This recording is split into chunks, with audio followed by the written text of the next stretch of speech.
that I used in each of those spaces because I like to learn. And basically, if there's an opportunity to learn something, I always think to myself, even if I don't use it right now, there may be a time when I can use it. So I'm going to pay attention and I'm going to just put it in my tool belt. And that's kind of what I did over time. So as a police officer, what you have to do is create rapport with people, right? That's what you're there. You're an engagement specialist. You're out there right in front at the worst time when everyone else is having a terrible time. You're being infused into their life and you're supposed to make it better, different somehow. You're supposed to leave them in a better place than when you got there. Then of course this whole community-focused part of it, whereas, you know, police are good, criminals are bad, you want to be friends with us, you know, there's a whole nuance to doing that, since most people are not so happy with police officers, right? That's not a new thing. The uniform has presented itself in that way for a very long time, right? There's good and bad everywhere. Then when you're doing investigations as a federal agent, you have to get somebody to talk to you that doesn't want to talk to you. Have you ever talked to an 8-year-old? They don't want to talk to you. Not about even good things. They just don't talk. And then when they reach about 15, you're not getting anything out of them. How was school? Fine. So descriptive. Thank you for that. Great. Right? So you get an opportunity to hone your skills on a daily basis. Well, now, the only difference is I'm working with kids who haven't made the decision to go to prison yet, which is really good. I feel like I'm way ahead of that curve instead of trying to save the ones that have already made a number of decisions that probably have affected their life in a negative way. So I just basically translate all of that. An investigator has a very analytical mind and makes decisions based on the facts that are presented to them. I don't think as a leader at the 4-H Center I do anything any different, to be honest. Those facts are presented to me in a certain way. I analyze those facts and I hopefully make good decisions, right? And you see later on whether you did or not. Let's see who comes back. Hey, here I am. So what I've come to share with you today is twofold. I figured I would take the opportunity to inspire you with my vision of where I want to see the 4-H Educational Center go. And I know that as part of the community, you have seen it go down tubes over the last 5 or 6 years with some leadership challenges and financial struggles and just basically an aging facility that's deferred maintenance, all those things, you know, take a toll. So the twofold that I'm going to show you is the vision that I have of stepping into this new role for 6 or 7 months now, where I came from and where I am right now and where we want to be going, right? But also to share with you some of my leadership ideas that I'm applying to this, because maybe it's an opportunity for you to hear something that you never thought of before and you can apply that in your own life and see if that works for you. So I'm hoping that it'll be a learning opportunity as well as an inspirational one. So enough about me, because there's that. So the Northern Virginia 4-H Center essentially has had a number of obstacles.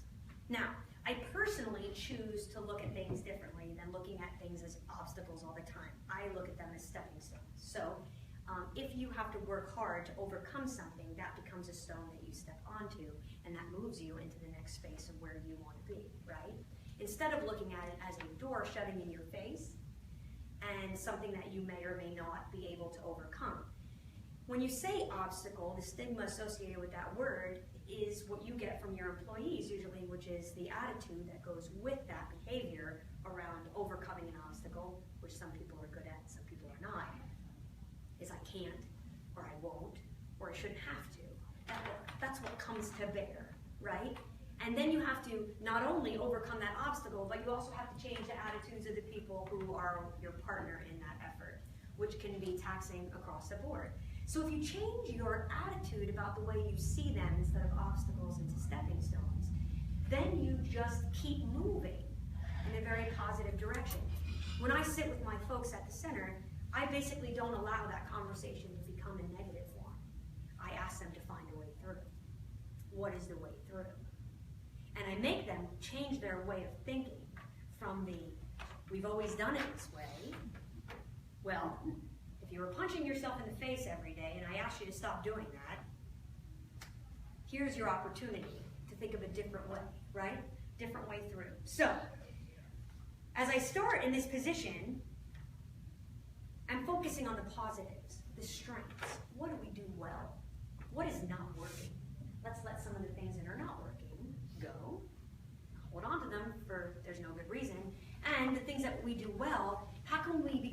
less of the best kept secret in the world, which is what we are right now. Everybody says, oh, a 4-H center, what do you do there? It's interesting that you don't know. So we have 229 acres, right, of magical property that sits here on the beautiful mountainside. When I first came for my interview, I thought to myself, this is incredible. And it was really like, somebody was like, cue wild animals. There's like turkeys that walked across and then the deer, and I was like, now, I'm going to tell you that every single person who has been there has seen a bear, except me. I don't understand it. I don't believe it that they're there. Everybody's like, oh, I saw a bear, a mother, and 2 cubs. I'm like, whatever. I have not seen them. Where are the pictures? And they're like, well, I didn't want to get too close. I sort of got a little panicked at one point because they come right up. I mean, they play on the ropes courses there. And we have to have air horns to get them off because everybody likes the rope courses, right? So I want you to think about this, right? And the attitude change. When you go to a beach vacation, right? Everybody thinks it could be magical or it could be a terrible one, right? If you focus on the fact that your stomach is not 6-pack-ish, right? Or that you don't look as good in that bathing suit as you once did, or you're just gonna have sand in your bathing suit, or it's gonna be hot, or the water might be too rough, then it ruins your vacation, right? That's how you look at obstacles. If you change the way you look at it, and you think about all of the good things that could happen to you on vacation, right? You're gonna make vitamin D, which is what our general practitioners keep telling women that they're not doing, right? So we go out and I think about all the vitamin D I'm making while I'm out there, then I'll take extra pills when I go see him. And then I think about, how my body has changed in a positive way, and how I'm with family, and how beautiful the sun is, and how refreshing the water might be. All of a sudden, those become stepping stones. So go with me on that whole stepping stone thing, because there's quite a few obstacles that need to be overcome. I will not lie. So what are we trying to do? What I'm basically trying to do here is that I'm looking at the way kids learn. I'm looking at the way adults learn. I'm looking to create an environment where we provide for every single person that engages with us a unique experience. Now, we are not just a camp for kids. We actually operate 12 months a year, of which camp only exists for 12 weeks out of those 12 months. It's amazing. And when you're a leader in the past that tries to financially sustain this facility on 12 weeks of subsidized camp a year, you can see why we're in this financial situation, because there are all these other months where apparently we are the anti-event. So we're trying to change that. But we're trying to do this by looking at what we do well and looking where our strengths are, instead of trying to be like everybody else, right? We have this unique product. We do camp very well. Why can't we do camp for adults? Why can't we create a retreat experience for adults? We are 70 miles from DC, where there are a lot of uptight corporate entities that need to come out here and just relax, or learn to talk to one another, or learn to work together more productively, right? This is the place where they should come. And in my opinion, we are hitched to the front royal wagon, where success is, for both of us, we rely on each other. We can bring a tremendous amount of people to Front Royal to help with economic development, and vice versa. And the fact that we have wineries all around us is not a wholly bad thing, right? Because wine fixes everything.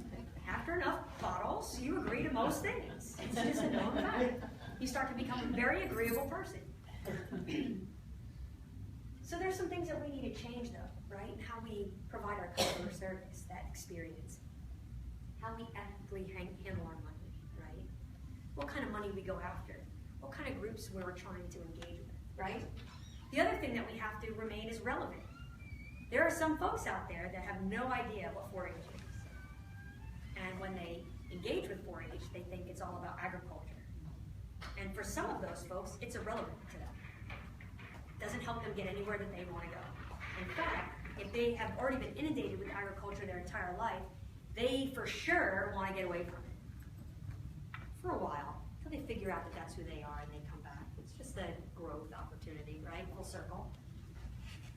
So how does the 4-H Center remain relevant amongst the market and amongst even the kids, right? We want to engage with urban kids that want to come here and learn what it's like to live here, or learn what it's like to find food that didn't occur in cellophane prior to its existence, right?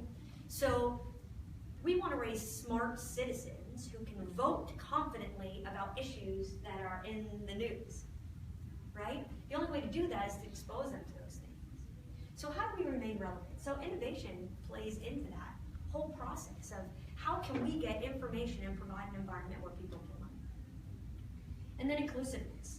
One thing you're going to see a whole lot of is white folk. Hate to say it. I'm just going to call it out. But we are not a diverse group. And that is something that I really want to change. You know, our diversity is our strength. Including people who are different from you is our strength. And I keep trying to express to folks that it should not be feared if somebody is nothing like you, but it should be embraced because they're going to approach problems completely differently than you would, and that's going to help you become the best version of yourself, right? So we need to take a look at who we have at the center and who we have in Front Royal and excite people about being here and moving here and joining us, right? All good things. So one of the things that happened to me when I first got there was that there was three documents that were missing. You know, some important stuff like a strategic plan or a business plan, you know, those kind of things that actually make businesses work. Yeah, one of the biggest things that were missing was I found like 4 or 5 mission statements. No vision statement. No core values that employees could identify with. So how do you ask your employees how they find their role contributing to the efforts if they don't understand any of that? They don't even know what the goal is, right? So you have to go back to basics. So I wanted to share this with you because we have one mission statement. We have one vision statement that didn't exist before, and we have 3 core values: educate, inspire, and connect. And if you don't remember anything about our vision statement, those are the 3 things I want you to remember. Everybody that comes to the 4-H Educational Center will engage in education, inspiration, and a connection in some way. So whether you're an adult coming from a conference and you're just connecting with colleagues, or you're connecting with other people in the country or in the world through technology, or whether you come to the property and you look at 229 acres of beautiful mountain range and you become inspired, creative, or you find your way through to fixing problems that you thought couldn't be fixed, or you meet people who inspire you to be the best version of yourself. There's all ways. And then of course our mission through 4-H is education, right? So we are educating the future of what is going to exist here. It's going to come back and work here. It's going to live here. And that's our children. So how do we steer through the chaos? This is the fun part, right? So you can have a vision all day long, and you can say to yourself, this is a great idea, I have a great idea, this, you have a great idea. But there's this weird chaos that happens when you start making changes. And there are some really hard changes that needed to be made at the 4-H Center, I'll be honest with you. One of the things that could be counted upon now was having somebody who was leading the ship, right? Somebody that was business-minded, that was going to come in and make the appropriate changes to be fiscally responsible, to be stewards of our donors' money and grant money, and to make sure that we remain relevant. The next thing is that during transition, you have people that come and go. There are some people that needed to go. There probably will be other people that go. There'll also be new people that come to us with fresh ideas and, you know, experiences that others have not had before. And we've done some hiring, so I don't know if you know, but we have a brand new executive chef, Ronaldo Shields. He's amazing with food, which I like food, so I really feel like anyone who can manipulate food to make it taste good, I'm their fan. So what you're gonna see out of us, we're gonna have whole catering opportunities. We are going to have farm-to-table food at our place. We're going to do nutrition classes. We're going to teach kids how to use food, how how to grow food. Hopefully this next year we'll have a big garden where the kids can go and they can take care of it, and then they can go out and pick vegetables and fruits and bring them in and then cook them. And maybe they'll try them because they grew them. That's the motivator, right? There's going to be some changes that happen. We are hiring a regional event coordinator right now that's going to be working on our external business, that's going to bring in conference center business, that's going to bring in people from all over the place, I'm hoping all over the world, that will choose our facility to come and to see what Front Royal is about, and to see what the facility is about, and do their business with us.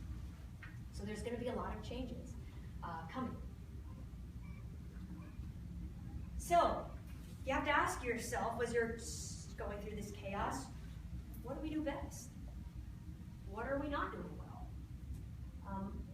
What are our capabilities and how can we make them better, right? How can we embrace technology, which I am happy to say that we are getting, fiber has been run up our hill. I actually took pictures of the trucks so that people would believe me. We're going to have 200 megs up and down, so we'll be able to do actual streaming and virtual connections and be a real conference center when we grow. So it's super good. Chantel's doing that, and we're very excited. We're going to be the best version of ourselves right there, which we've had, like, just to give you some context, we have 4 megs going up and down right now. That if one person streams a video, everyone else gets to wait for their email to load. Super fun time. So I can't. You can only imagine how we attract the people from DC who are like instant gratification. Right. I'm sorry, do you have a Wi-Fi? Like, it was really funny because one of the kids that was visiting was not from here, and she came up to me, she's like, Wi-Fi passcode? I'm like, you get to go back to the Stone Age and just talk to other people. Try it. Works. Lift one's eyes. And it's funny, but when you're looking for business and they want workshops, you got to be able to connect places. You're not going to get a Booz Allen Hamilton to come out here and do a leadership workshop when they can't connect to the people who are in Chicago that can't attend, right? So it's going to make a big difference. So there you go. So you can word drive past our space and see if you can hop on the internet. Verizon is still a struggle. I have Verizon because I'm with Virginia Tech, and that's I have to basically stand with one foot up on the top of the mountain and not breathe or move while I'm making a call. And then the person with Sprint that's right next to me has a perfectly fine time. Yeah, it's great. And we're still wondering what T-Mobile's doing. Nobody knows what T-Mobile's doing. How do we do this? How do we steer through the chaos? It requires a skill set. The skill set that I talked to you when I first started: operations management, policy development, resource development, fiscal management, strategic planning skill sets, facility management. Okay, I never thought I would say to myself, ever, the goats got out, and I need to get up from doing what I'm doing and go fetch them. It's really not something I saw my other duties as a sign. Yeah, there's some weird ones. I'm just going to tell you, like I was taking staples out of the doors of the stables, with my music in my ears and pulling staples out. And they're like, should the director really be doing this? I'm like, it's got to get done. Probably overpaid for this particular tasker, but somebody's got to do it, and everyone else is working, so I need a break. You get up from your desk and you go out and you physically do something. And it's an honest moment's work at that. You 1 minute there's staples, the next minute there isn't, and you're proud of oneself.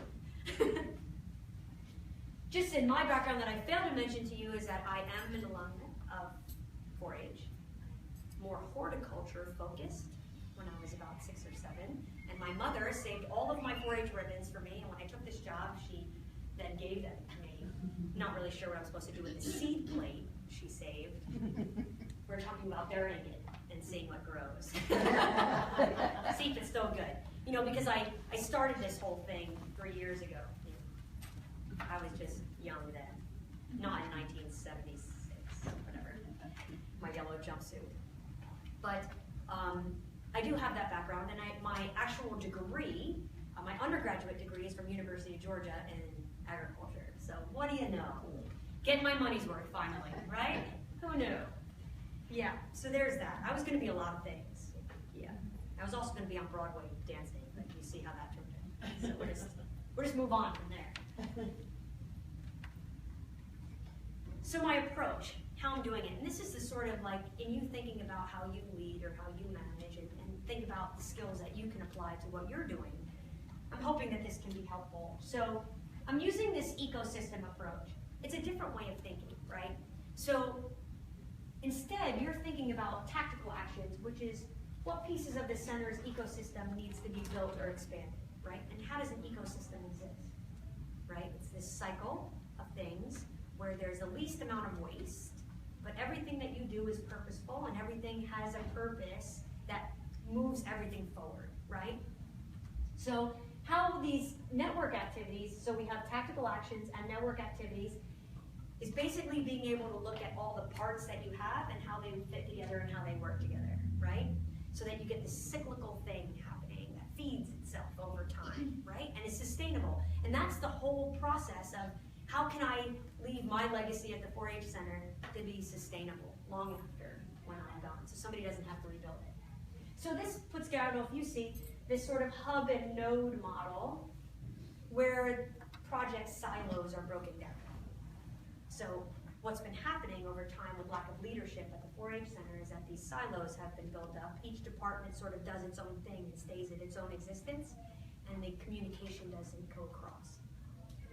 Any good university has that too. It's super fun, right? But one of the things that I like is to break down those silos and to make people work together and to make them talk to each other. So that's a little painful in a culture shift right now for some of those folks who have dug their heels in survival mode for the last 5 or 6 years. So we're having to use some creative ways to get people to trust each other and to overcome that inability to have a good communication, without becoming defensive or self-serving. So it's an interesting process. So we have a model shift from this linear model of, in project management, is sort of called this waterfall model, where you actually picture a waterfall. Once you come over the cliff, it's just, you're moving in that direction until you're done, right? One step has to finish before the next step starts. And you move in this linear fashion. Well, to be honest with you, financially, I don't have the time or the luxury to do a linear fashion right now. It's not going to work.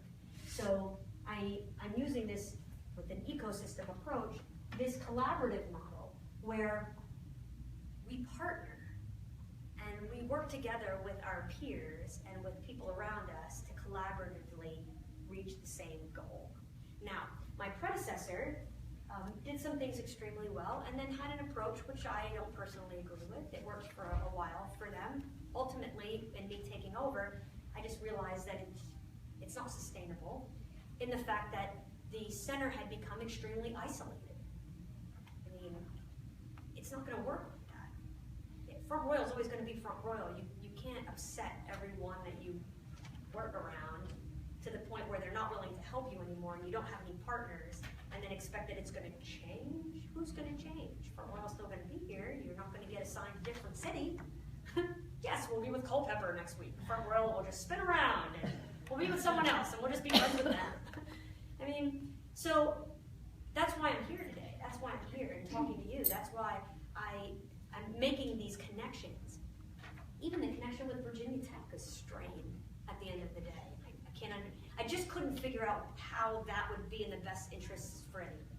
So this collaborative model, you're going to see this. You're going to see other associations. You're going to see joint ventures of fundraising. If we're going after the same groups, then why can't we all do it together? We just split the profits. We just have those kids here somehow, or we make it work for all of us, right? It raises all boats. So I have strategies. So this is good. This is sort of my OCD space, right? You have to have a strategy that you can tangibly touch, right? Or put on a t-shirt somehow. So I have 4 of them. And so I'm going to share those with you. And of course, I'm not going to read you the slide because that would become a terrible experience with PowerPoint. And PowerPoint's already extremely painful, I'm sure. We have different goals, 4 goals that we're going to try to accomplish. An entrepreneurial development goal. And this is to increase some of these high-impact programs that we're trying to bring to the center, right? Trying to get these kids to think in a way that's innovative, right? What should we be doing? What are you interested in? right? There's all kinds of ways to find out that information, and to work with small businesses who are breaking out into new areas. If they have research opportunities, or if they have something that, like faculty at Virginia Tech or Shenandoah University or Lord Fairfax, if they're working on things and they could bring it to our center to grow things, to assess our trees, to come and do nutritional stuff, we want to be that location for them, right? Program development and recruitment goal. We're going to develop programs that are relevant to what Front Royal needs, to what Warren County needs, to what families in the community are asking for here first to give back, and then we'll start to reach out to other people in the community and our surrounding region and see what they need until we just have blanketed everybody. We just keep until we take over the world, right? We're looking at STEM, STEAM, however you want to talk about it. We're looking at, tapping into our 4-H alumni and the ambassadors and sending people out to create a sustainable future for the 4-H Center. So that's 2 of them. Then the other 3 are these industry educational partnership goals. So we can't do it alone. So it means that all these small businesses and large businesses and corporations and research elements and academia that are anywhere near us, they're going to be friends with us. And we're going to try to do things together, go after grants together, do research together, have programs where industry is coming to Front Royal to do their training instead of driving into DC to do their training, right? Because that just makes it easier. To bring training that people who live here might not have access to, bring that training here so that they don't miss the opportunity because they can't get to DC for one reason or another. It may be cost prohibitive, right? And a lot of times training doesn't come out here because there just isn't enough people. Well, let's fix that, right? And then finally, this marketing and awareness goal. And like I said, one of the problems is that we are known for camp, 4-H camp, and if you don't have a kid, there's no reason why you should engage with 4-H. Well, that couldn't be more further from the truth, because we do have programs for adults, and we want to augment the recreational community here in Front Royal who don't have a lot of stuff for adults, where we could have some stuff for adults, and we can work together to fill a need. So we have to let people know what we're doing. We can't be the best kept secret anymore.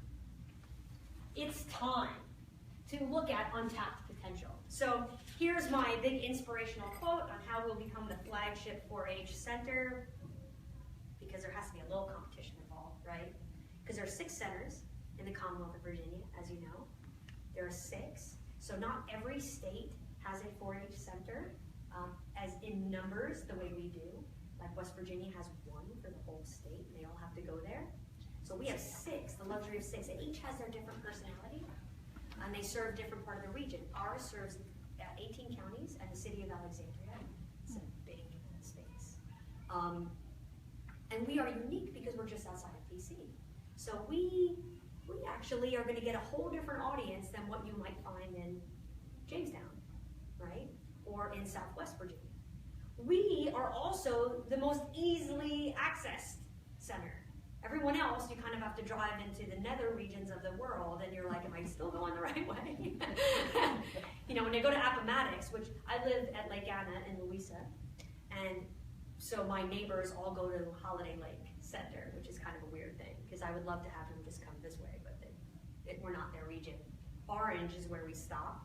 Orange comes to us, Culpeper, and then Louisa goes to Holiday Lake, even though it's really far for them. But when I drive out to Appomattox, I mean, you literally hit a dirt road in the middle of the park, and you have left civilization as you know it. So it's an interesting thing, where you get off of I-66 and I-81 here. We're on our way to Blacksburg, and we're on our way back, right? So then there's that whole corridor that's there. So I'm working on the whole. We're going to have President Sands here at our facility shortly. I'm wearing him down. Untapped potential, and we are the only center that's owned by Virginia Tech. Now, I'm just going to say to you, in all honesty, they don't give us any money to actually function. Oops. So that's like a weird cousin relationship that we have with Virginia Tech. But, with that said, still, it's an asset of Virginia Tech, and I take that seriously, and I want to make sure that that name is synonymous with something that's of quality. That's important. One of the most important things on that list is when to say no. And that's been really hard for folks at the center. There's been a lot of folks coming to that center and getting a lot for nothing. And unfortunately that has to change because we don't have any other funding source except for our own generated revenue as a nonprofit, 501c3, same as you guys, or grants or donors. So that all stops, we stop existing. So with a subsidized program of camp, which we want to remain subsidized, obviously, because we want every kid to go to camp in this world, our camp, there has to be somebody that pays normal fees so that we can afford to do that. Now, we're still the cheapest thing on the block, don't get me wrong, but don't misunderstand cheap or inexpensive or related to quality, as my mother would say. Cheap refers to quality, right? So we want to give the best quality for what people have to pay for, and it won't feel like they're having to pay for that. It's still cheaper than going into DC and getting some kind of hotel space, and hopefully a better experience. But sometimes we have to say no. We want to, is that my last slide? It is. Wow, look at that. Good job. So, I want to tell you some of the things that we're currently doing to change so that you can get excited with me. One of the things that I brought in is a kids camp for kids. It could be homeschool kids. We're trying to do one in the winter for homeschool kids who are not attached to the school year schedule. And then we're also going to do one for kids who are in school in the summer. But it's going to be dog agility and obedience training. So a child can come with their dog, or can be assigned a dog when they come, and they get a whole week of camp where they work with that dog on communicating with the animal and teaching them skill sets and having some fun. So you'll see that's something new. Hopefully we'll have a lot of animal action going on. The other thing that I'm working on very diligently is to try to get the Virginia Renaissance Festival here on our property. So one of the stepping stones that I'm going to have to overcome is parking. It's an issue, right? Because we can't just hover cars in the air. And that will bring a lot of people. But it will bring a tremendous amount of money to Front Royal.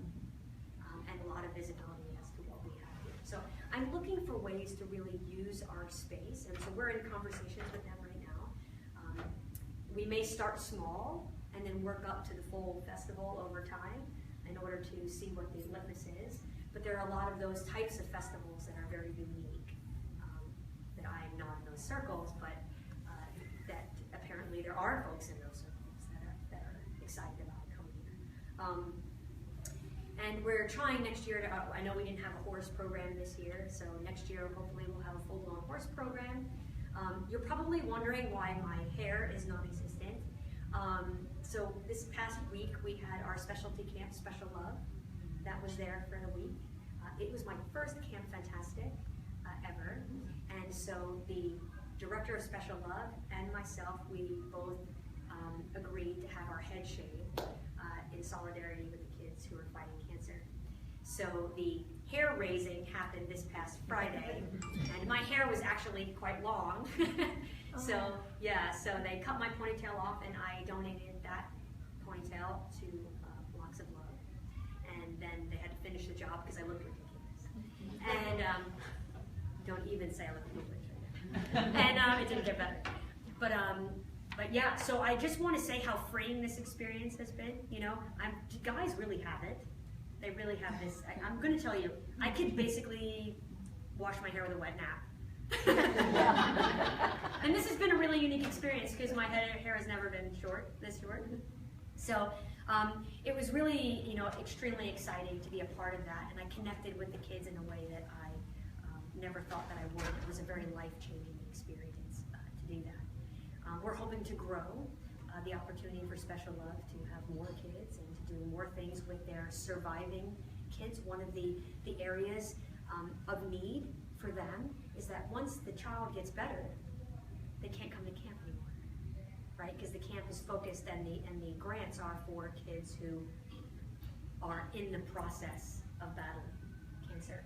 So once they have surmounted that task, they don't come back. So I'm going to work with them to try to do a survivors camp, and I think every single person, I think mentally those kids need to come back to camp every year as long as they want. And so we're going to try to have a follow-up camp for those kids who are now surviving. They should not be punished for surviving, they should be celebrated. So we want to bring them back. So it's really, you know, and it's an exciting time at the 4-H Center. I appreciate all of your support in the past and looking toward the future. I'm hoping to have all of you out there and to do fun things together and to have you experience it and give me feedback of how well we're doing. But I appreciate your time today and letting me bring some things to you. But there's going to be a lot of good changes and exciting programs and of course all the stuff that we do well now. But I hope that you'll take this ride with me as we go forward. So thank you. Any questions? Yeah. So I'm not familiar at all with 4-H. I was a Girl Scout. Oh, me too. I carried that one too. How are you governed? Like, I don't know the whole hierarchy. Who do you report to that's kind of above you? And my second question, I have one other that may be related. So is the fact that 4-H is in your facility title, does that both work for and against you because of people's perception? Yeah, good question. So to hit the whole hierarchy of things, so I essentially report to a board of directors that governs this particular center, as we are an individual 501c3.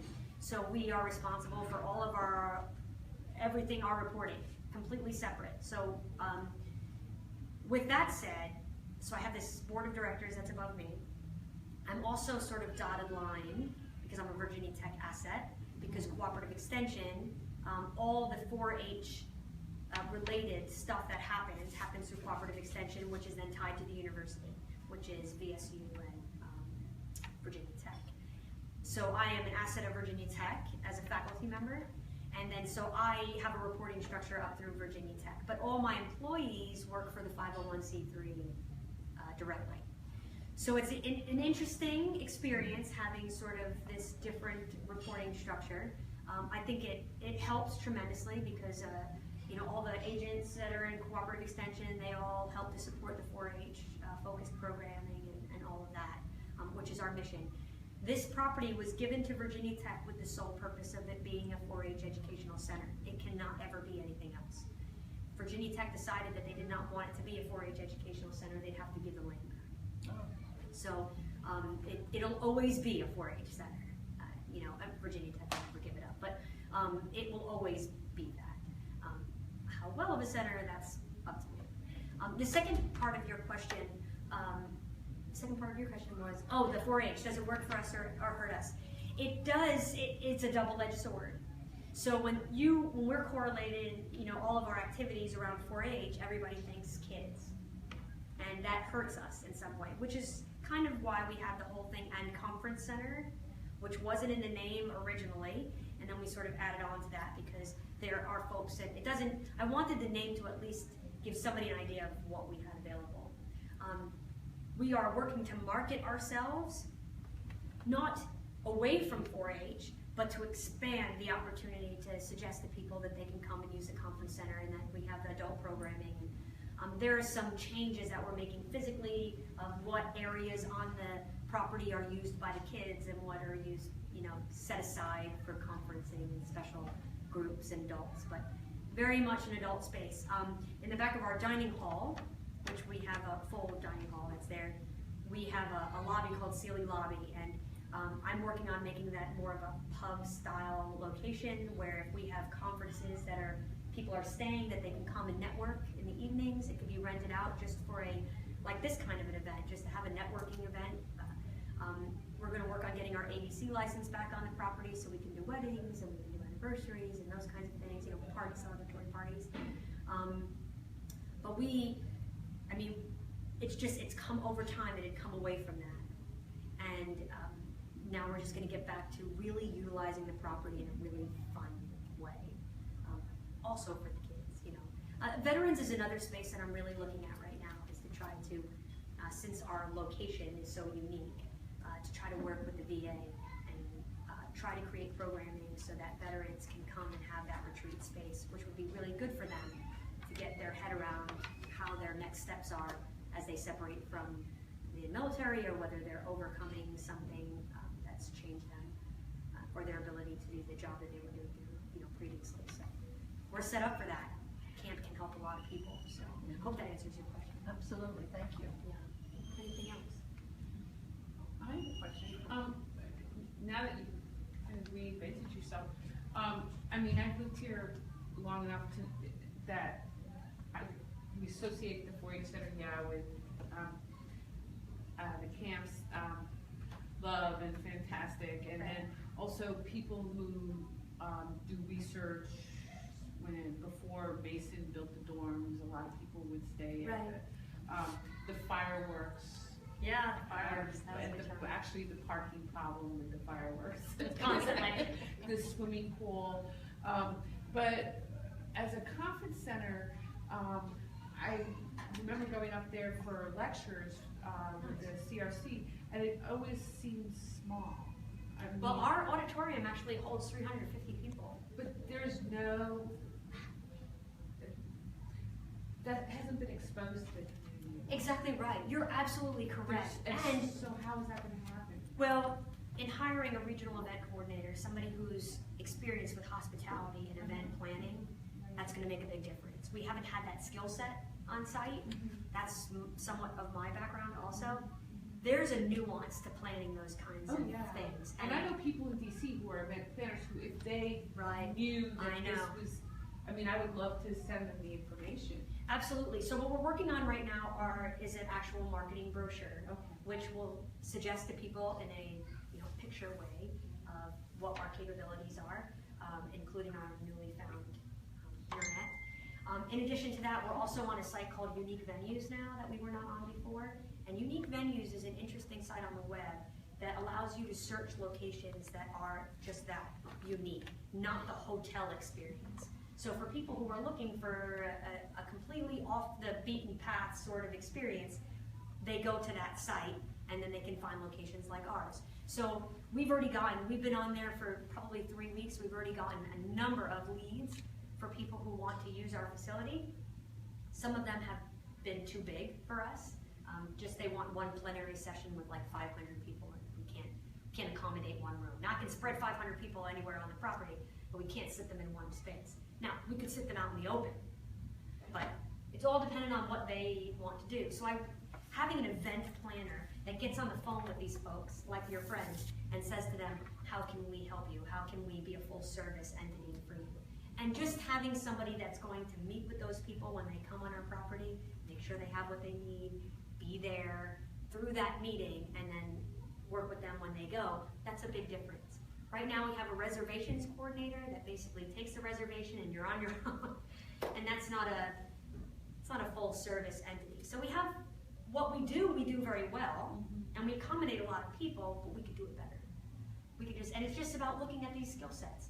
What are we missing? Stop making somebody who's not skilled in that area try to do something that's outside of their comfort zone, and find the right people, that know how to do that. So hopefully, if you choose to have an experience, whether it's small or large, you'll find that to be a much different experience going forward. So hopefully. So at this point, somebody who'd be interested in your facility would just call directly? Yeah, just call the main number, and we're working on our whole ability to. If Vicky's usually the one that answers the phone, she's our person that would look to see if we have availability and field some initial questions.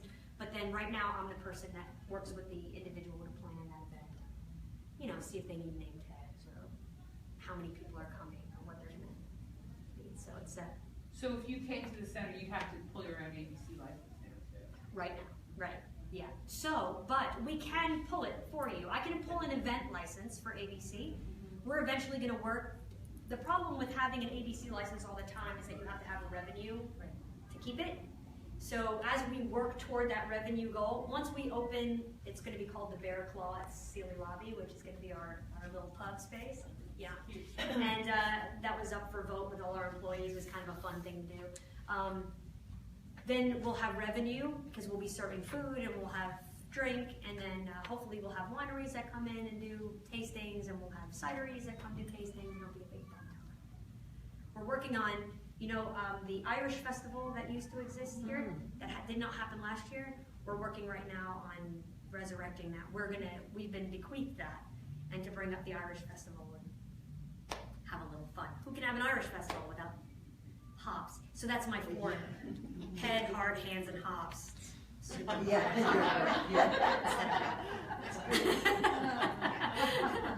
Just trying to mesh all that together. 4-H, good for you. We are an agricultural thing.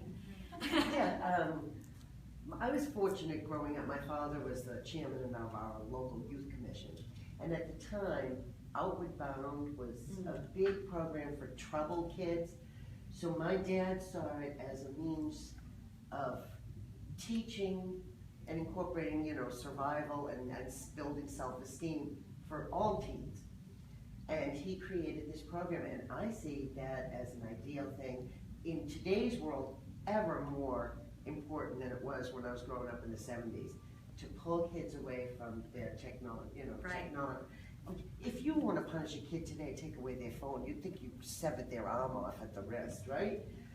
But really, you know, and it was much more than just a week in the winter, because these were all winter-based programs my dad created. So again, this is when you have your downtime. Exactly You've got all this acreage, you know, you take these groups of kids, but it wasn't just the week. It was, you know, bringing in, you know, on this weekend to get your Red Cross certified certificate in first aid. Sure. You know, to seeing films on hypothermia, getting together as a group, preparing your own foods to bring. You know, going through all the skill set. You're not going to have a toothbrush. You know, you're going to be, these are the type of branches that you'll whittle down and scrape. I mean, nobody needs this more than the teens and the young millennials today. And the 4-H would be an ideal location. The effective conference center, you know, advanced classes. And believe me, parents would pay to have their kids go out there, you know, have this downtime from all the technology, and to come back hopefully with the skill set of survival and changes self-esteem. Kids. It really does. You know, they're very independent during the time that they're with us, and for kids who are being bullied at school, or have siblings that are giving them a hard time, or are just one of many in a family, all of a sudden they become their own person in that moment, and they get a break from the pressures of school and the pressures of the people that they need to separate from. Well, you know, whoever's giving them a hard time, and we create a very safe environment for those kids to be able to come together and to not have to experience the triggers for some of those behavioral problems, right? For just a week or so even, for them to have a break and just be able to figure out who they want to be, how they reinvent themselves. And you can see it. You can see it in the girls. They come and they have this big attitude when they come. They think they have to act older than they are. And they just have, and I just look at them and they say, you know what, you're 14, you just be 14 this week. It's okay. You know, you don't have any airs to put on. This is not about meeting boys. This is about coming here and just having a good time. And you can drop all of that. Whatever you've built up to show everybody else, you can leave that at the gate and pick it up on your way out, you know. And you see over time in that week how they change. They're not as, I don't know how to say it, just edgy all the time, you know, like they're just edgy about everything, defensive, and, you know, trying to be something they're not, you know, a 14-year-old trying to act like an 18-year-old to keep up with whatever, I don't know what, but it's really an interesting phenomenon. I feel honored to have that mission, right, to be able to do that. I didn't go to 4-H camp, but I went to sleepaway camp when I was younger. My parents sent me away for 2 months at a time. I'm not really sure what that was about, but yeah. See you before school. A lot of stuff happened in 2 months while I was gone, you know. But I loved it, you know. I got to be me and do me and be outside, and I think that's how I turned out how I am today, and not being afraid to be outside and go do what I want to do and have fun. And I still haven't seen those bears. I'll let you know how it turns out. Yes. Are you familiar with the Youth Advisory Board, the county? No. Okay. I need to. Yeah, the county, they had a strategic plan a few years ago, and out of that plan, the Youth Advisory Board was born. And it's a board that consists of all the Parks and Rec Director, Social Services, CSB, Right. so all the players in the community, and we just got done with a survey of the youth and what they want. Oh, that would be fantastic information. So I will. Yes, It is we'll, funny to we'll do our getting to know you. I was like, okay, here's what I want to know. No, that's priceless feedback, really. And you know, you just reminded me, and I have got to completely apologize. Like I said, I've been gone and I haven't quite pulled together, but one of the things we usually do to start it off is right. all introduce ourselves. And I just like, you're sitting there going, oh my gosh. But, so I apologize, and if you don't mind, we can go around the room and introduce ourselves. be and lovely. who we are and what we do.